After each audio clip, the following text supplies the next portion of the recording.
को लेकर जो आपका लगाव है वो शुरुआत से ही रहा है, इसके बारे में बताइए। एक्चुअली मैं जब आईएएस क्लियर कर लिया उससे पहले मेरा रजिस्ट्रेशन हो चुका था पीएचडी के लिए जी। और चूंकि मैंने जेआरएफ किया था तो मुझे ऐसा लगा था कि पीएचडी कर लेना चाहिए। और चूंकि पीएचडी में ऐसे पर्सनालिटी के बारे में कर रहा था जो कि मेरे दिल के बहुत करीब रहे हैं। डॉक्टर एपीजे अब्दुल कलाम जो मेरे आदर्श रहे हैं उन पे मुझे पीएचडी करना था, तो मैं इसे मिस नहीं करना चाह रहा था। इसलिए मैंने उन पे जो है पीएचडी कंटिन्यू रखा और 2012 में मैंने पीएचडी कंप्लीट किया।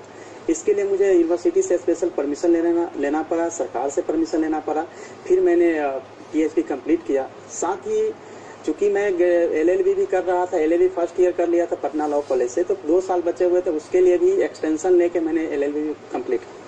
तो कुल मिला के अभी भी मेरा शिक्षा से लगाव है, पहले भी शिक्षा से लगाव था और शायद आगे भी रहेगा। और शायद यही नतीजा था और शायद यही रिजल्ट था कि आपने जो पढ़ाई से आपका लगाव रहा शुरुआत से, आपने जॉब में प्रॉपर आने के बाद भी पढ़ाई जारी रखी।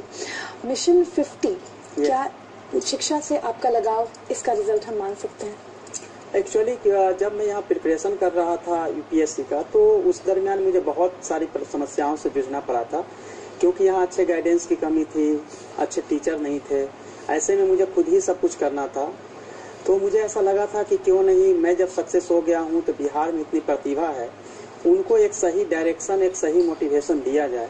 इसी को ध्यान में रख के 2010 में मैंने मिशन 50 की स्थापना की थी, जिसमें मेरे बहुत सारे ऑफिसर कलीग, जूनियर भी इसमें जुड़े और बाद में आईएएस, आईपीएस और एलाइड सर्विस के जितने भी ऑफिसर थे टाइम टू टाइम वहाँ जाके वो क्लास लेते रहे। आज भी वह संस्था जो है सभी ऑफिसर के द्वारा ही चलाई जा रही है। अच्छी बात यह है कि उसमें मैं एक टेस्ट लेता हूँ, टेस्ट के बाद 50 बच्चों को सिलेक्ट करने के बाद उसकी पूरी पढ़ाई जो है फ्री होती है, लाइब्रेरी की सुविधा दी जाती है और नोट्स वगैरह भी दिया जाता है जी।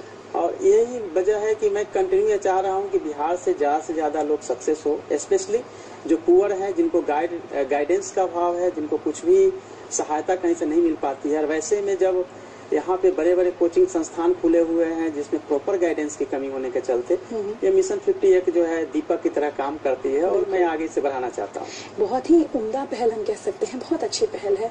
अगर आपकी जो सोच है बाकी लोगों में भी अगर यही सोच आ जाए तो वाकई बिहार के जो ऐसी प्रतिभाएं हैं जो कि कमी की वजह से, चाहे वो उनके जो भी चीज़ें, संसाधन उनको चाहिए वो उनको नहीं मिल पाता है, लेकिन आपकी ये जो छोटी सी पहल है ये वाकई बहुत ही काबिल तारीफ है। बाकी लोगों को भी इसे सीख लेनी चाहिए और इसमें आपका साथ बाकी अफसर भी देते हैं, ये भी एक बहुत अच्छी बात है कि सब लोग मिलकर ये एक जो हम कह सकते हैं मोटिवेशन है लोगों के लिए कि बिहार से जो टैलेंट है वो उभर कर सामने आए। और यही नतीजा है शायद कि बीपीएससी की बात करें या यूपीएससी की बात करें तो बिहार से हर वर्ष अच्छा रिजल्ट आता है यूपीएससी को लेकर या बीपीएससी को लेकर।